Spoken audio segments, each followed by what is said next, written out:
يا مرحبا ترحيبنا اللي كان له رسول هيد يصافح ويفرح ويكرم يومه والله له واسم المراجل والحمايا والسلوم له حصريا على قناة عقيل FM. الشاعر اللي ما يغني غير من جزل القصيد الفاعل اللي ينتظر الابداع ما هي مشكله خلوها في حاله ترى ما هو في حاله وحيد لا سلمكم عنده ترى حاجات واجد تشغله متفرد وما هو بيتعب غير للشي الفرد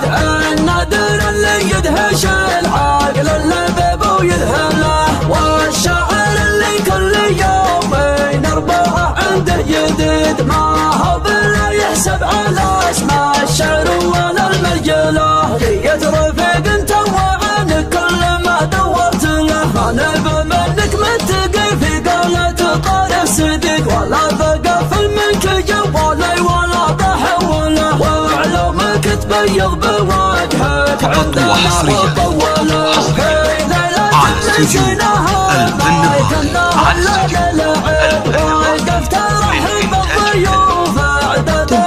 استوديو يا مرحبا ترحب اللي كان له رسول هدي صافح ويفرح ويكرم 557 اسم المراجل والحمايا والسلوم الاولى يا اهل الهب واهل قلط واهل اهتزام واهل جهله يا العوالينا وعز اصحابنا غيرنا كدنكم هالاجداد قدموا هالمقام ومنزله متسامي ومتشامخ من مرحله لمرحله صوب نهايتها بالموت في يوم الوعيد جارية من في دارها والخصم الجندله تاريخهم يقطع ظهور يقوم ويقص الهدي تاريخهم لو تجتمع كل قوة ما تنقله ترثة نبي الله هو ذا اللي يضد ونضد الشاعر اللي ما يغني غير من جزل القصيد الفاعل اللي ينتظر الابداع ما هي مشكله خلوها في حاله ترى ما هو في حاله وحيد لا سلمكم عنده ترى حاجات واجد تشغله متفرد وما هو بيتعب غير للشي الفرد النادر اللي يدهش العاقل اللبيب ويذهله والشاعر اللي كل يومين أربعة عنده جديد ما هو بلا يحسب على اسماء الشعر ولا المرجله جيت رفيق انت وعنك كل ما دورت له ما نبى منك متقي في قولة طارق صديق ولا تقفل منك جوالي ولا تحوله وعلومك تبيض بوجهك عندنا وطوله لا تنسينا هواك انها للعب وقفت الحب الضيوف